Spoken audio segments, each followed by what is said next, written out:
vous salue au nom de Jésus-Christ de Nazareth. Salue ton voisin de gauche et de droite. Souhaite-lui une bonne audition de l'évangile de la parole. Amen. Nous bénissons Dieu pour le succès de ces 30 matins.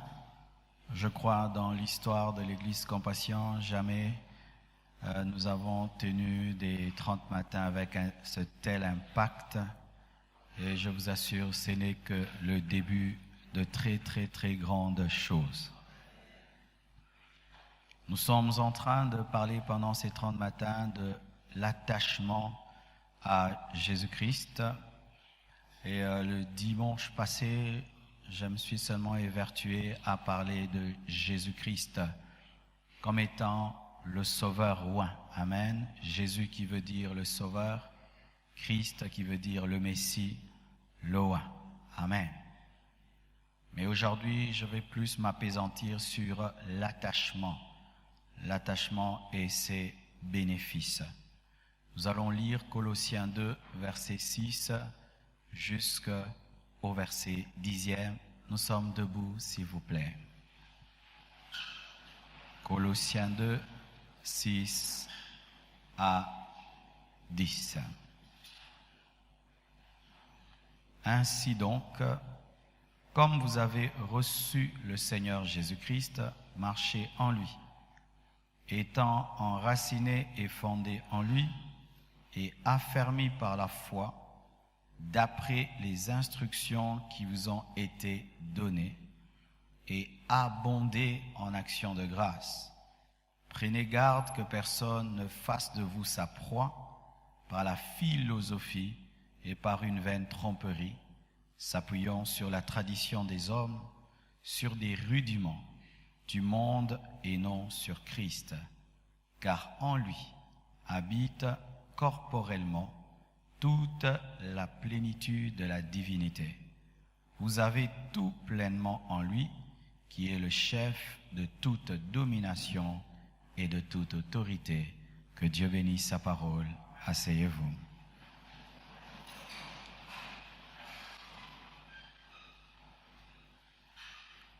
Nous allons ce matin définir bibliquement l'attachement et parler de ses impacts et de ses bénéfices dans la vie du chrétien. Nous allons parler des grands trésors qui se cachent en Jésus-Christ, car il est comme un vase qui contient tout ce qui contribue à la vie, mais que plusieurs personnes ignorent.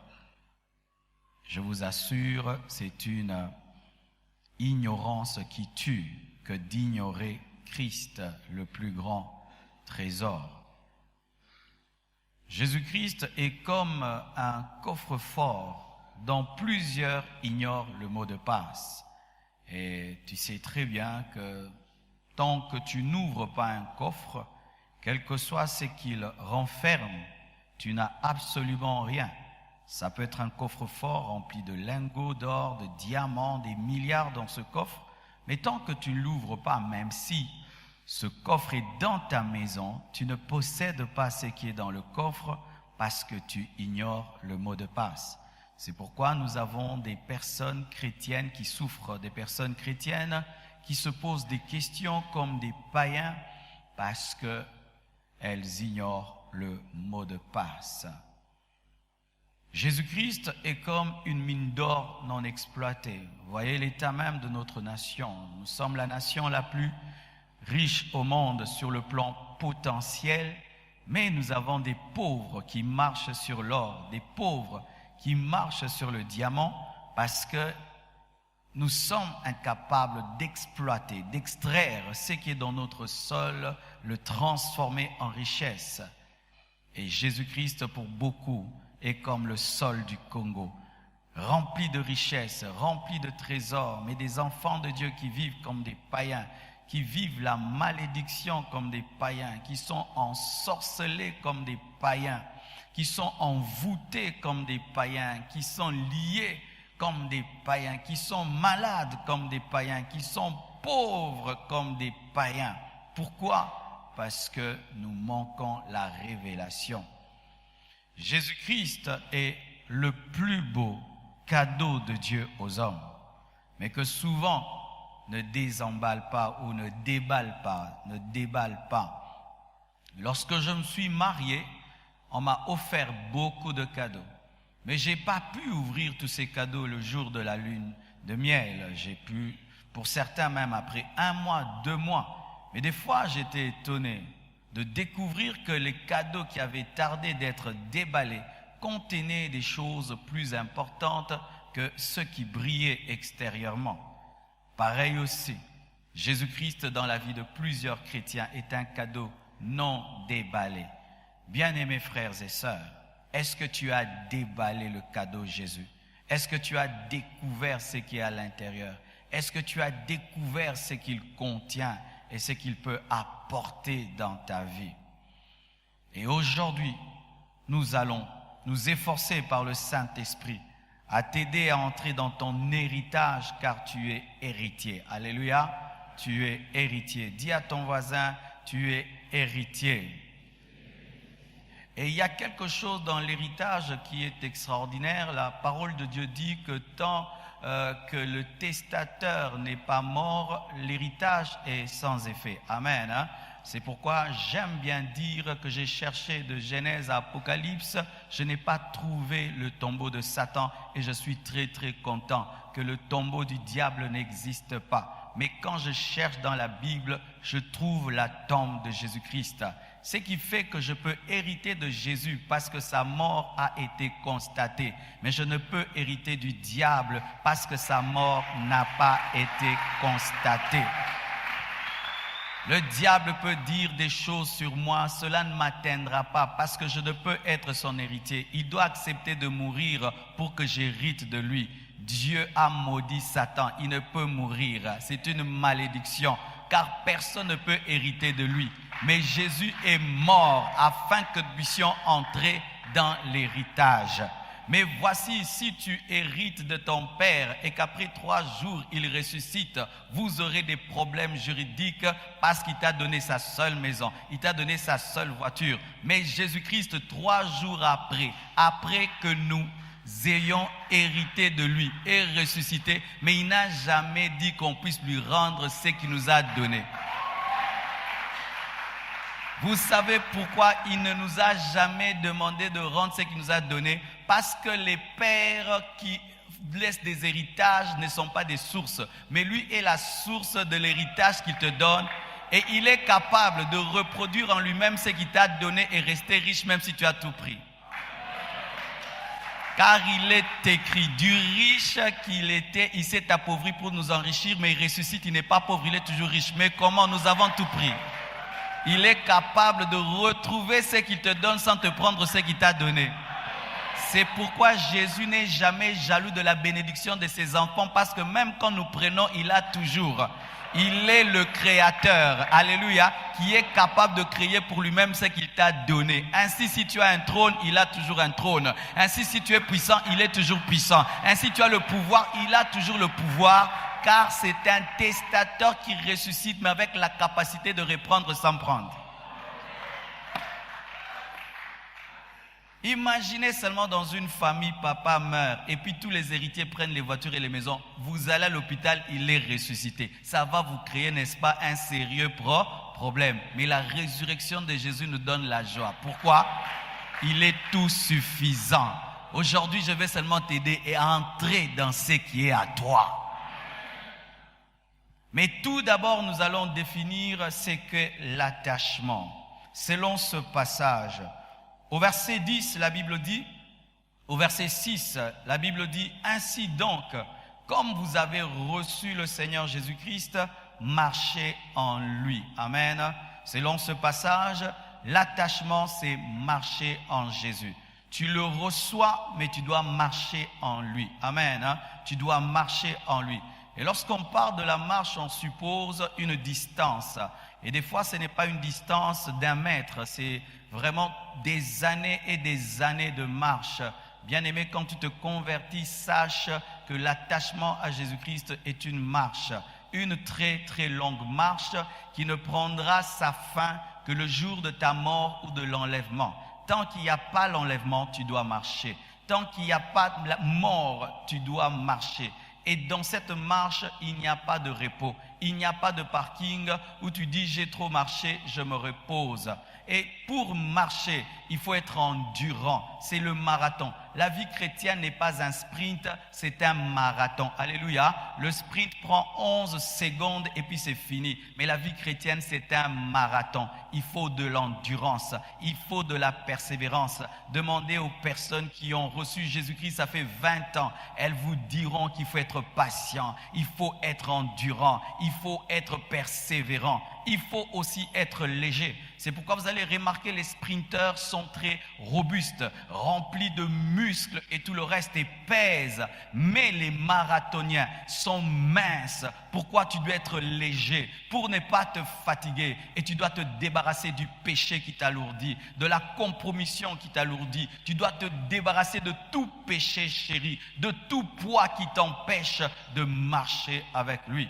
Et dans cette marche, ce n'est pas toi qui dois être devant, c'est lui qui doit être devant, c'est lui qui est le chef. Dans cette marche, tu ne dois pas marcher à ta vitesse, tu dois marcher à sa vitesse. Si il court, tu cours. Si il va lentement, tu vas lentement. L'image de la marche nous est donnée avec Israël lorsqu'il est sorti de l'Égypte pour le désert. Ils étaient dirigés par la colonne de nuée le jour et la colonne de feu la nuit. Si la colonne va à gauche, Israël allait à gauche. Si la colonne allait à droite, Israël allait à droite. Et quand la colonne s'arrêtait, Israël s'arrêtait. Ils devaient suivre la colonne. Bien-aimé, quand tu t'es converti, tu as cru en quelqu'un qui est plus que la colonne de feu et la colonne de nuée. Tu as cru en Jésus-Christ. Et il a dit, celui qui veut devenir mon disciple, qu'il renonce à lui-même et qu'il prenne sa croix. S'attacher à Jésus, c'est marcher et marcher et marcher. S'attacher à Jésus-Christ, c'est grandir. C'est grandir. Cela suppose le mouvement. Tu peux te convertir aujourd'hui, tu es un bébé spirituel, mais tu ne peux pas demeurer bébé spirituel après 5 ans de vie chrétienne. Tu dois marcher, tu dois grandir. Et vous remarquez, lorsque quelqu'un marche beaucoup, vous voyez, il est endurant, il est musclé. Vous sentez que son corps est marqué par le sport qu'il pratique. Et lorsque quelqu'un fait des années de marche avec Jésus, vous sentez qu'il est marqué par Jésus-Christ. Il a des traces de la poursuite de Christ. Marcher. Et le verset 7 nous dit, étant enraciné et fondé en lui. S'attacher, c'est aussi être enraciné. Ainsi, on nous donne l'image d'un arbre. Vous voyez cet arbre ou bien cette plante. Cette plante est belle, mais sa force est la terre que tu ne vois pas. Alléluia. Tu ne vois pas, mais c'est la terre qui lui donne la force. Pareil aussi, tu es chrétien, tu ne dois pas être planté, tu dois être enraciné, car il y a une différence entre être planté et être enraciné. Je ne sais pas si tu as déjà planté une fleur. Des fois, quand on était enfant, on posait seulement une fleur sur le sol et on pensait qu'elle allait croître. Mais le vrai jardinier, il creuse, il veille que les racines soient profondes. Bien-aimé, être attaché à Jésus-Christ, c'est être enraciné, pas planté, pas être superficiel dans la vie chrétienne, où tu es dans un mouvement, tu sais dans quoi tu fais, tu as une profondeur, une vie secrète avec Dieu, car les racines ne se voient pas. Alléluia. La force de la plante, c'est ce qui ne se voit pas. Une vie de prière intense, mais dans le secret. Une vie de méditation intense, mais dans le secret. Une vie de consacration intense, mais dans le secret. Une vie d'évangélisation intense, mais dans le secret. Une vie d'adoration intense, mais dans le secret. Enraciné. Lorsque une plante cesse d'être enracinée, belle soit-elle, elle finit par sécher. Et quand tu n'es pas enraciné en Jésus, tu finis par mourir. Elle ne peut plus porter du fruit. Tu finis par perdre tes résultats, ton impact et tes fruits. Quand tu n'es pas enraciné en Jésus-Christ, tu finis par tomber. Et sachez qu'un arbre, même si c'était un chêne solide, lorsqu'il tombe, l'arbre devient un bois et on finit par le brûler. C'est ce qui fait que les hommes iront en enfer parce qu'ils se sont déconnectés de la terre. Jésus-Christ qui est leur terre spirituelle. Et ainsi, Dieu n'a que faire d'eux et il ne doit que les jeter dans le feu. Si tu ne veux pas finir dans le feu comme un bois mort, tu dois t'attacher à Jésus-Christ. Et dans le domaine de la plante, il y a des racines qu'on appelle des racines secondaires et la racine principale. Nous, étant chrétiens, nous n'avons pas des racines secondaires. Nous n'avons qu'une racine principale parce que nous n'essayons pas de nous enraciner. Nous savons ce que nous faisons. Nous ne frappons pas dans le vide ni par aventure. Nous savons ce que nous faisons. Alléluia. Mais la Bible ajoute, étant enraciné et fondé en lui, être attaché à Jésus-Christ, c'est être fondé en lui. Et quand on parle de fondé, on suppose une fondation.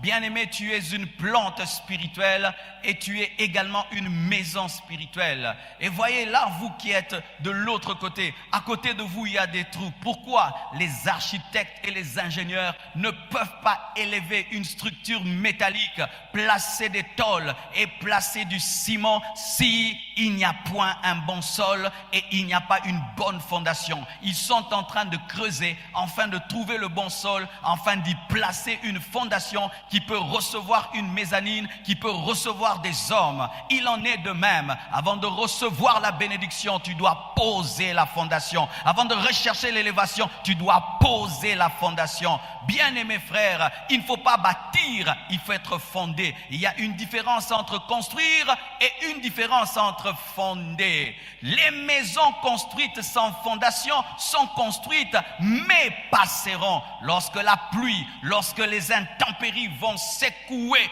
les murs vont s'écrouler parce qu'il n'y avait pas de socle. Frères, sœurs, dans tout ce que tu fais, sois sûr d'abord que tu as établi Christ comme base, comme fondation. Toute maison qui est construite sans respecter ce principe finit par s'écrouler. Ainsi donc toute construction qui ne respecte pas le principe de la fondation est un gaspillage. Alléluia. Et lorsque dans ta vie, tu ne t'enracines pas en Christ et tu ne te fondes pas en Christ, tout ce que tu fais n'est rien. Car au dernier jour, Dieu dira, je ne t'ai jamais connu. Toute action qui n'est pas fondée sur Christ n'est pas une action, même si ce sont des bonnes actions.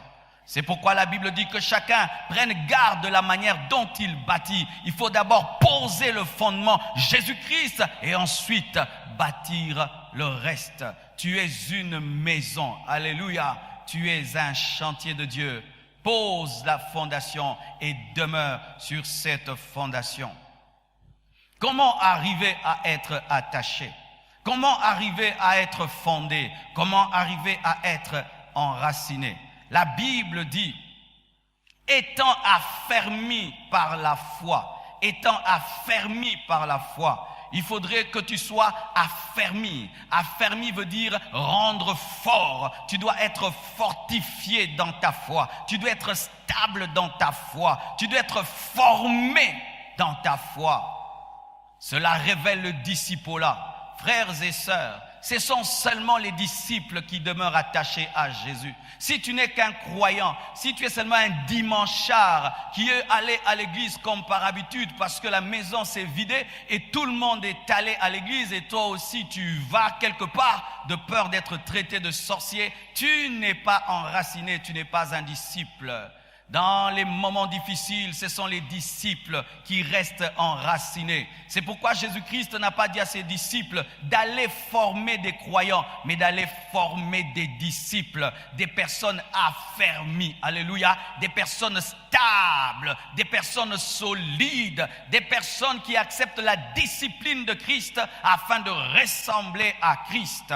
Es-tu croyant ou tu es disciple? Si tu n'es qu'un croyant bien-aimé, un jour tu finiras par être emporté, déraciné. Un jour, tu finiras par t'écrouler, car tu n'es pas disciple. Et la parole nous révèle comment on peut devenir disciple par la parole et les enseignements. C'est pourquoi l'église primitive n'était pas fondée sur des prédications, était fondée sur des enseignements, Vous devez lire la parole. Alléluia.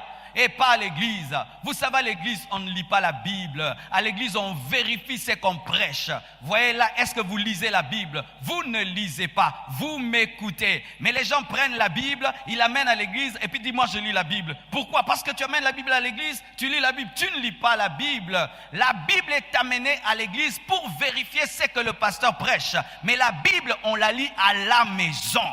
Quel est ton programme de méditation journalier? Tu médites comment la Bible? Si ta méditation de la Bible n'est pas systématique, tu ne médites pas la Bible. Les hommes qui méditent la Bible de manière systématique. Et tu peux lui poser la question maintenant, ces derniers temps tu fais quoi? Il va te dire, je suis en train de lire Ruth, je suis en train de lire Genèse, je suis en train de lire les évangiles. Je finis les évangiles et puis je vais entrer dans les actes des apôtres. Si je finis, je vais lire Apocalypse et puis je vais rentrer dans Genèse. Il a un programme de méditation.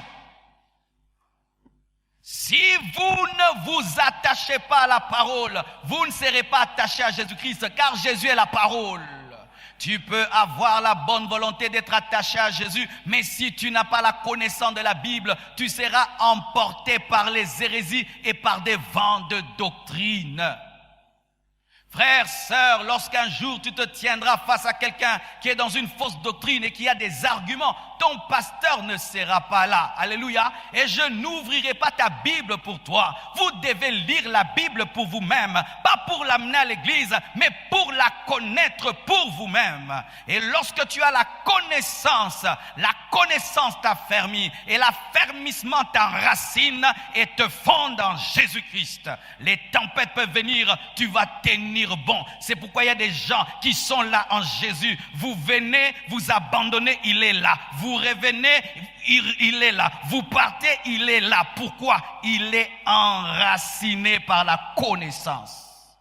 Celui qui est enraciné par la connaissance ne subit pas ce qui se passe autour de lui. Un jour, aux États-Unis, il y a eu une coupure d'électricité. Presque tout était dans le noir. C'était terrible.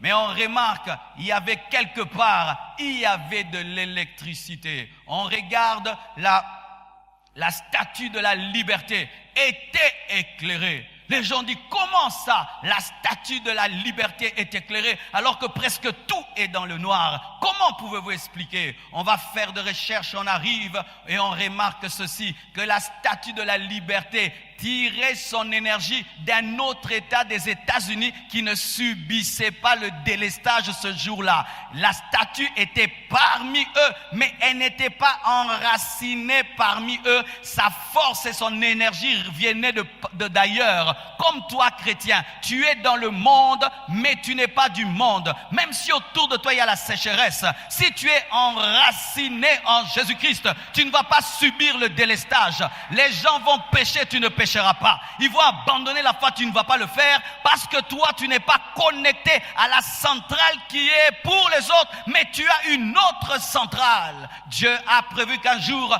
les ténèbres viendraient sur la terre. C'est pourquoi il a placé tes racines en haut, pas sur la terre. Les ténèbres peuvent venir sur la terre, mais je serai toujours éclairé parce que mes racines sont au ciel. Frères et sœurs, être enraciné nous demande de connaître la parole, d'aimer la parole, où tu lis la Bible de Genèse, Apocalypse, et puis tu la relis encore, où tu peux dire que tu as lu ta Bible même 5 fois, 6 fois.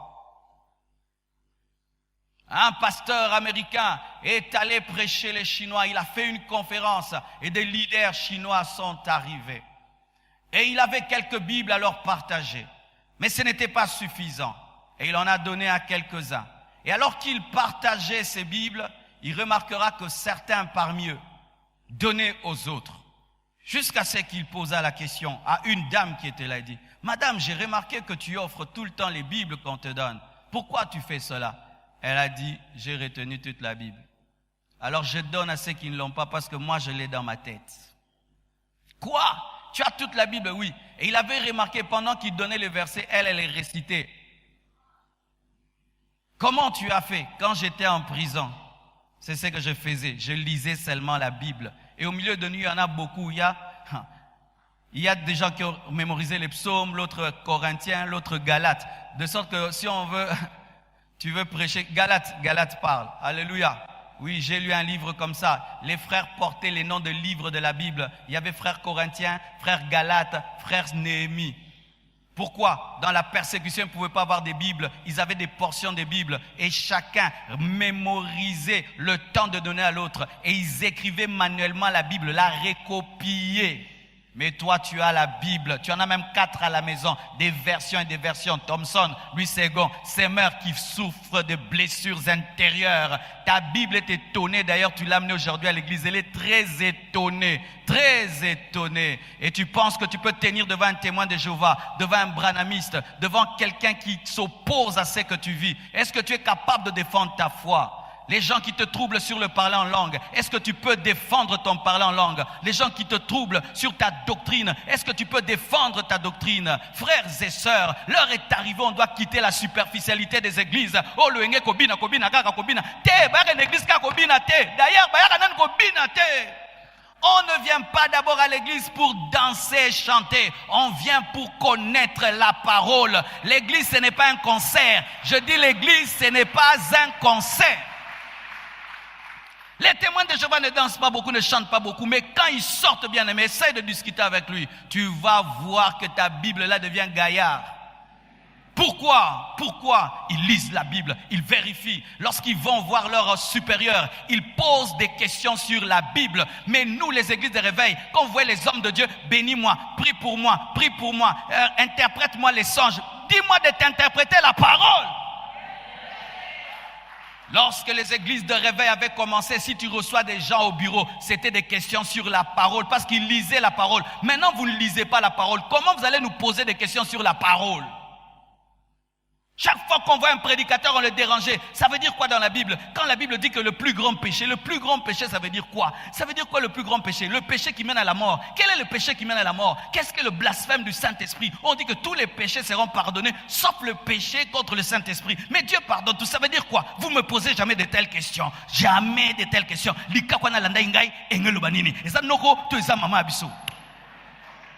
à ton voisin, grandissons. Tu ne poses pas de questions sur les Écritures parce que tu n'as pas la soif de la connaissance. Bien-aimés, revenons à la soif de la connaissance. Quand vous êtes ensemble, arrêtez de parler des pasteurs, parlez des versets bibliques, partagez la parole. Vous êtes à 4, vous ouvrez la Bible et vous partagez la parole. La communion fraternelle, ce n'est pas autour du gâteau, autour de la Bible. Donne-moi la main que je parle. Donne-moi la main que je parle. Aujourd'hui dans les églises, communion fraternelle, c'est manger ensemble. Non, c'est partager d'abord la parole et puis prier. On mange ensemble, des gâteaux ensemble, mais les Écritures ne sont pas mangées.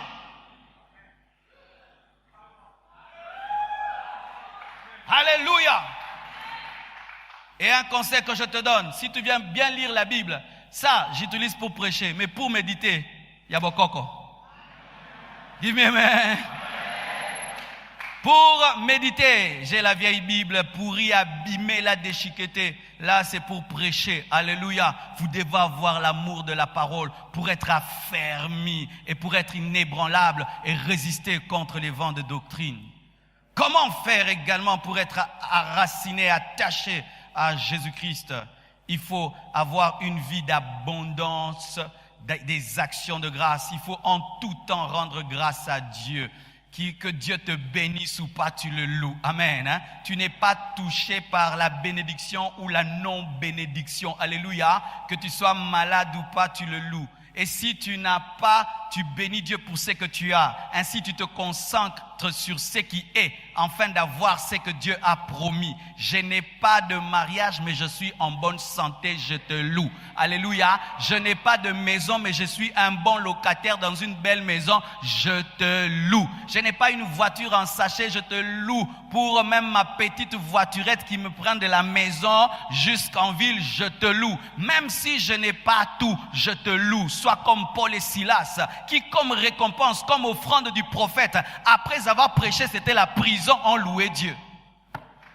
Ah, nous, tu prêches et puis on te bénit. Eux, ils ont prêché au front du prophète prison, mais ils ont loué Dieu. Ils ont loué Dieu. Soyez des gens reconnaissants. Tout le temps, tu es dans la joie. Même si tu n'as pas les choses matérielles, tu te réjouis d'avoir l'onction du Saint-Esprit, la révélation de la parole, la présence de Dieu. Oui, bien-aimé, lorsque je n'avais rien d'autre que ma Bible, je me réjouissais que pour l'onction, les anges que je vois, la présence de Dieu que je sens, je lis la Bible, je comprends la parole, je suis content, mais je n'ai rien dans les poches.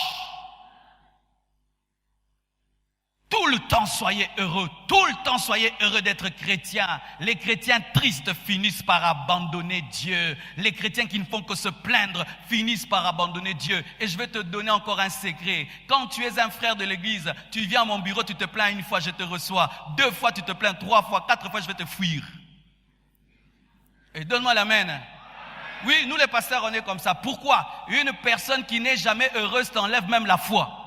Même toi, tu n'as pas la foi. Bien-aimés frères et sœurs, tu veux être tout le temps en relation avec les hommes de Dieu. Sois un homme heureux. Même si tu as des problèmes, tu es heureux, tu seras tout le temps avec eux. Mais si tu te plains. Mais la prière d'hier, n'a monité, tu as prié, n'a monité. Donc tu vas m'amener à douter si Dieu m'utilise. Je vais te fuir. J'irai vers les gens qui me stimulent à prier. 1 fois, je te reçois. 2 fois, je te reçois. 4 fois, je te fuis.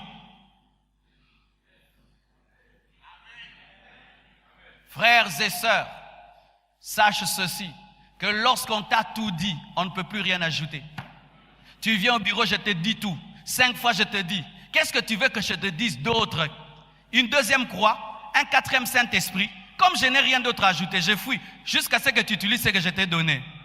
Bien-aimé, je n'ai que la parole, je n'ai pas d'eau à te donner, je n'ai pas de prières bizarres à te faire, comme certains qui pensent qu'aujourd'hui le pasteur a prié une prière basse. Prochainement, quand je viendrai, il fera. Non, je ferai que la même prière là, au nom de Jésus-Christ, soit guéri. Ayez une vie d'action de grâce, célébrez Dieu, venez à l'église avec joie. Tout le monde a des problèmes, bien-aimés, tout le monde. Si on donne un micro-baladeur ici, tout le monde a des problèmes. Même moi, j'ai des sérieux problèmes. Regardez ça, c'est un problème. Tout ça, des problèmes. Mais je vais chanter, je vais danser, Dieu va s'en occuper.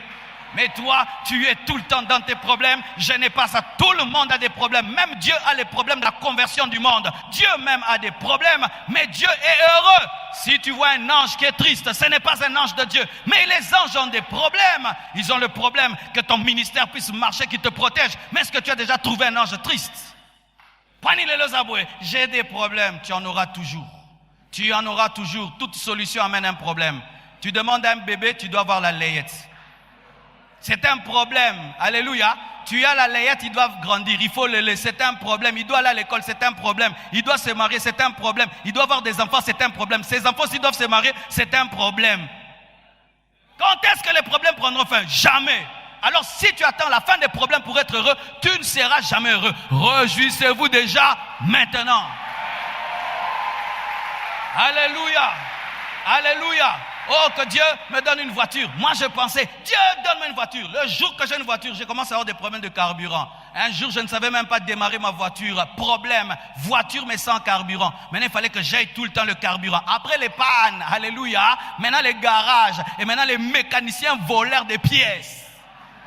Problème et problème et problème. Tu auras toujours un problème. Même si tu achètes un avion, il y aura un problème. Tu ne vas pas le placer dans les airs. Il doit payer à l'aéroport. Même s'il ne décolle pas, tu vas payer. Problème.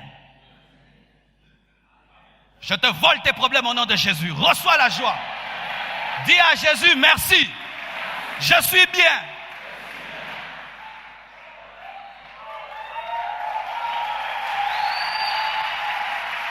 Une vie d'action, de grâce. Et pour demeurer attaché à Jésus, il faut prendre garde. Dites prendre garde.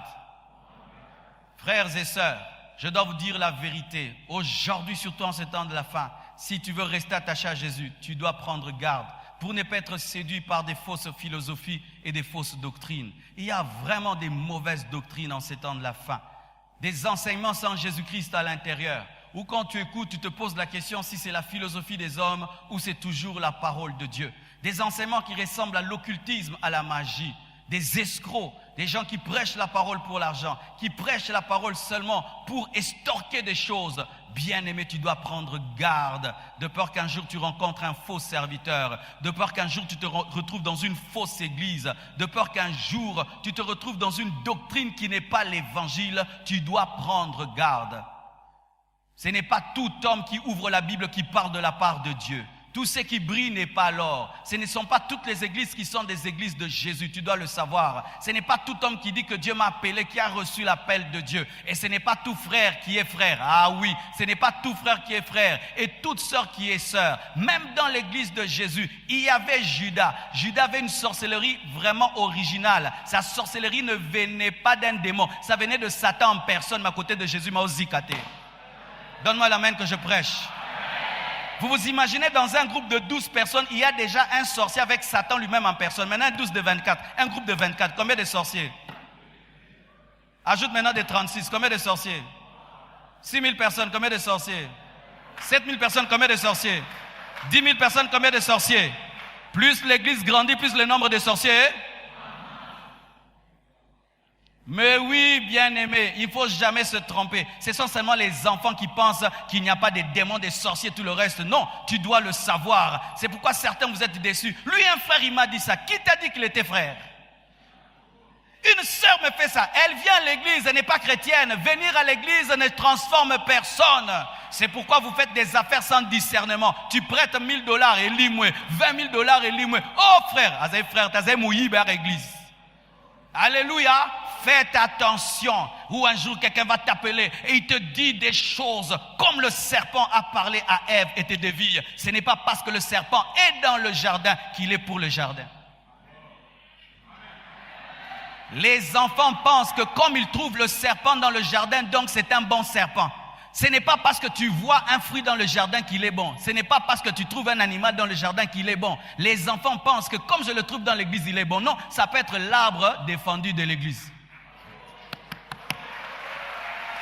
Ça peut être le serpent de l'église, oui. Il y a des serpents dans les églises, des gens qui critiquent, qui médisent, qui découragent les gens. Et vous allez remarquer, eux ne quittent jamais l'église, ils restent toujours.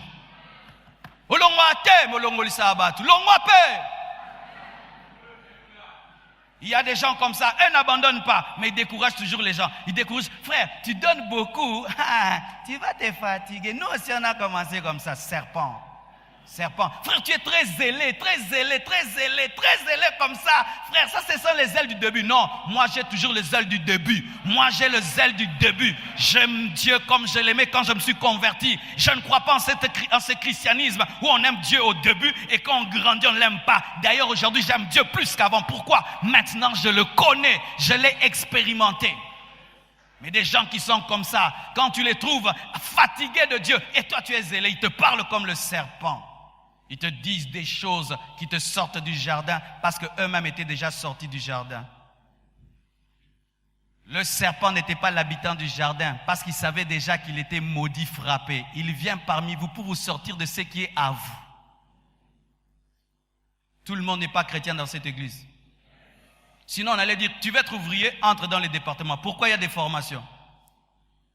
Pour sélectionner. Même Jésus a veillé que Judas ne soit pas là pour envoyer le Saint-Esprit.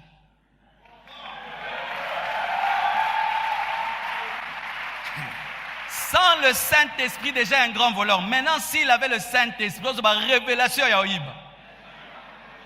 Il vole dans une église de 12 personnes. Maintenant, 5000 personnes. Est-ce que Pierre allait le contrôler? Oui. C'est vous qui pensez que non, le garçon qui est à côté là, c'est un chrétien. C'est pourquoi vous vous mariez en désordre. Cette sœur-là peut-être n'est pas chrétienne. Peut-être c'est une sorcière qui est venue à l'église. Je dis la vérité. Quand l'église grandit, il faut dire des choses. Il faut dire des choses. Ce n'est pas parce qu'il parle Rinda Bababa que c'est un chrétien. Le parlant langue peut être spirituel ou intellectuel.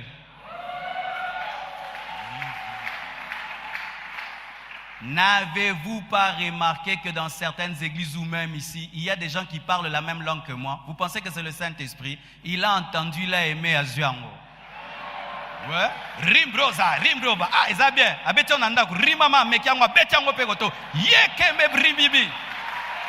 Tu parles quelle langue? Non, bête à pasta, ya pasta, na bête langue à pasta. Donne-moi la main que je parle.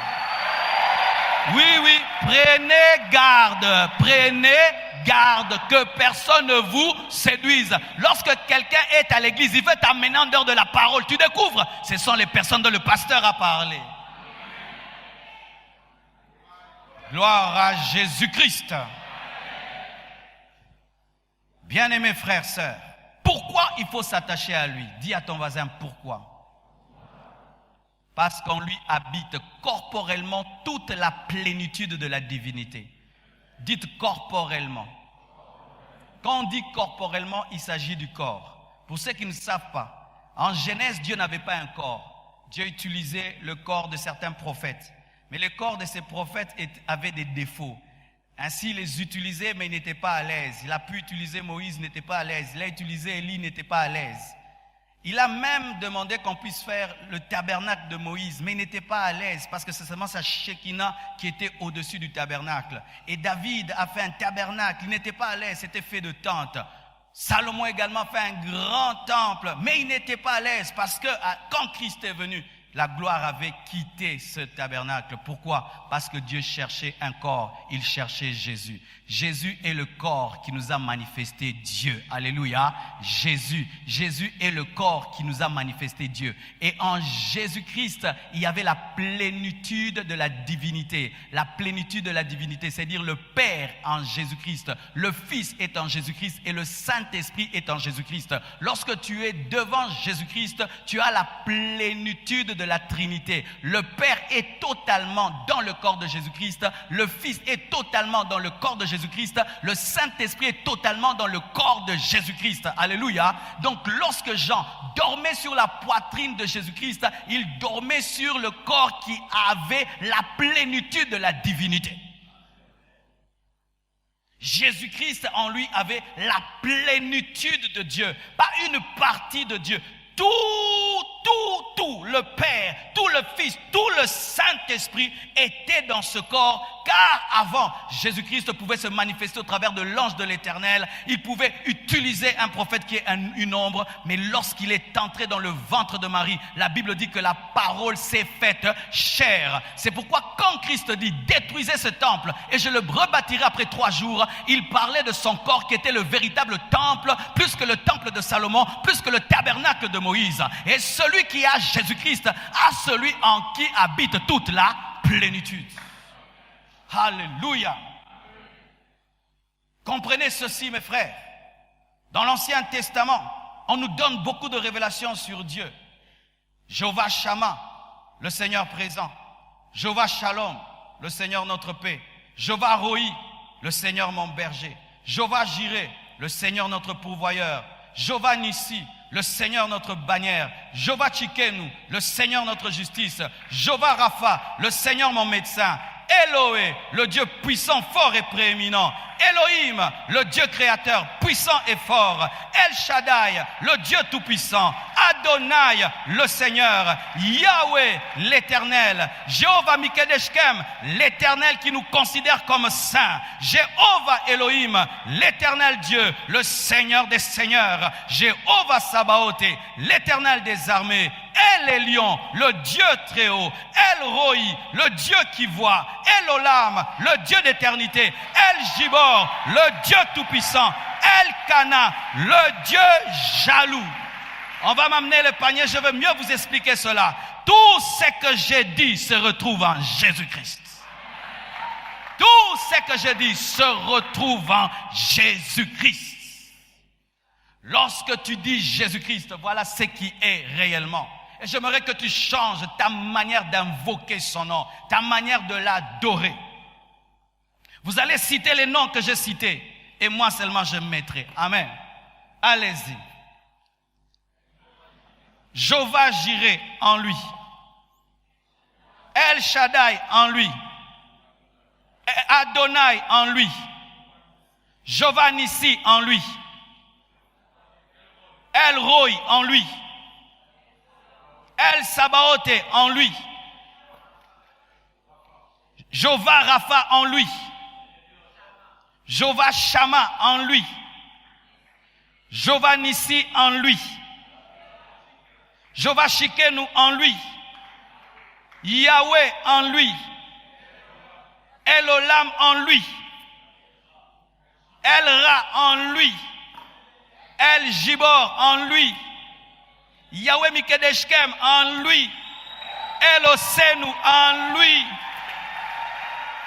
Elohim en lui. El-Kana, mais seulement, donne seulement. El-Kana en lui, en lui, en lui, en lui. Voyez la taille du nom de Jésus.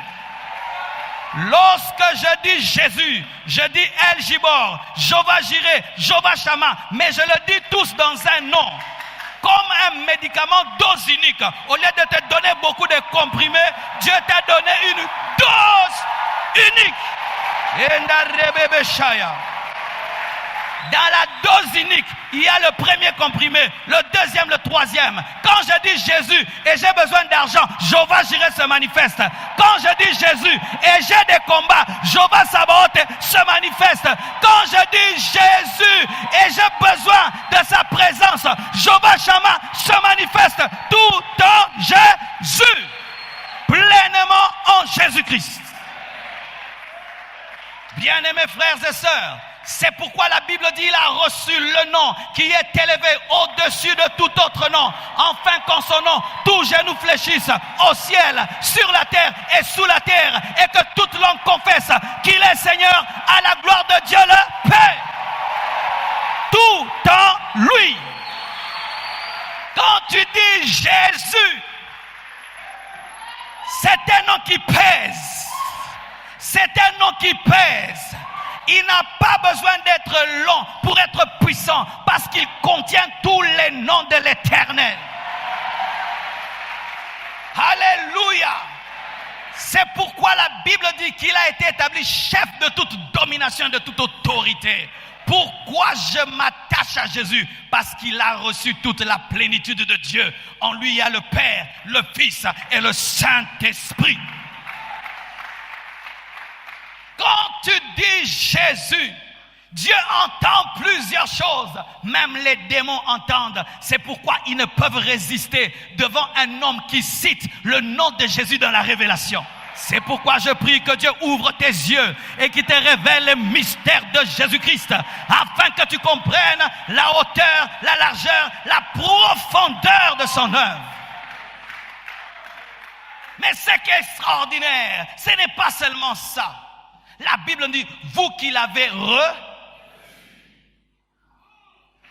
celui en qui il y a El-Olam, El-Jibor, Jéhovah Jireh, Jéhovah Shammah, et où? Il est seulement à la droite de Dieu le Père?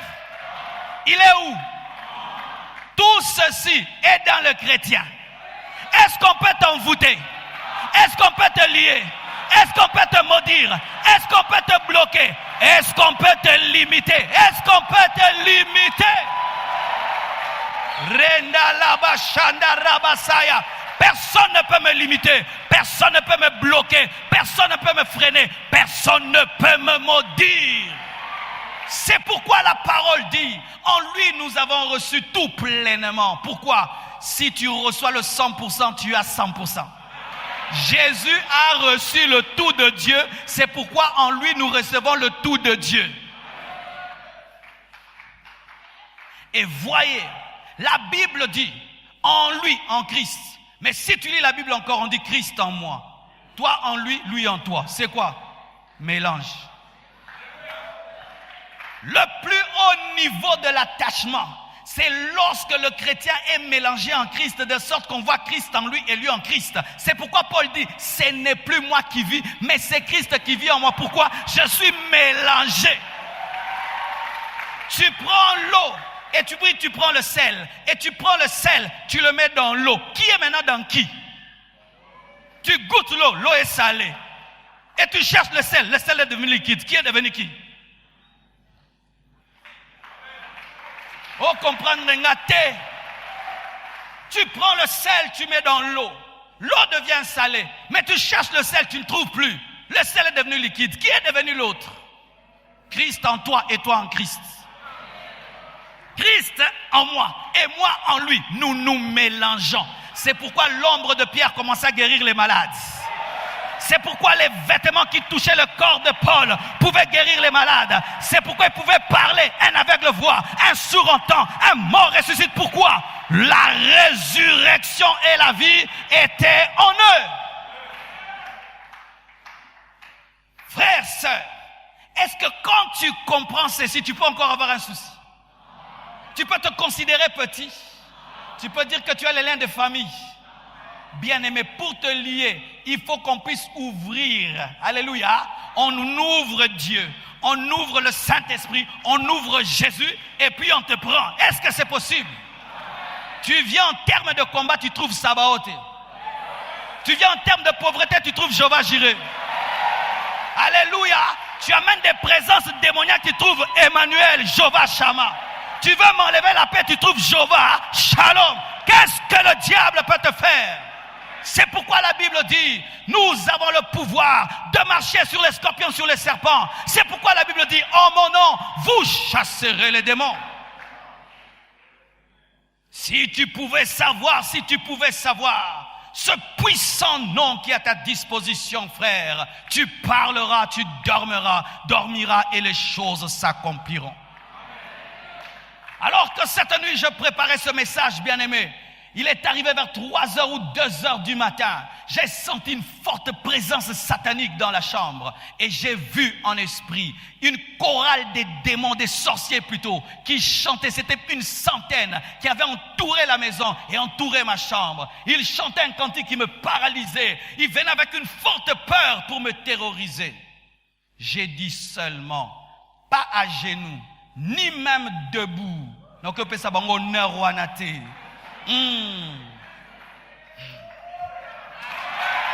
Donne-moi la main, je vais te parler. Donne-moi la main, je vais te parler. Quand tu dors, et puis il y a des moustiques qui passent, tu te réveilles, tu fais quoi?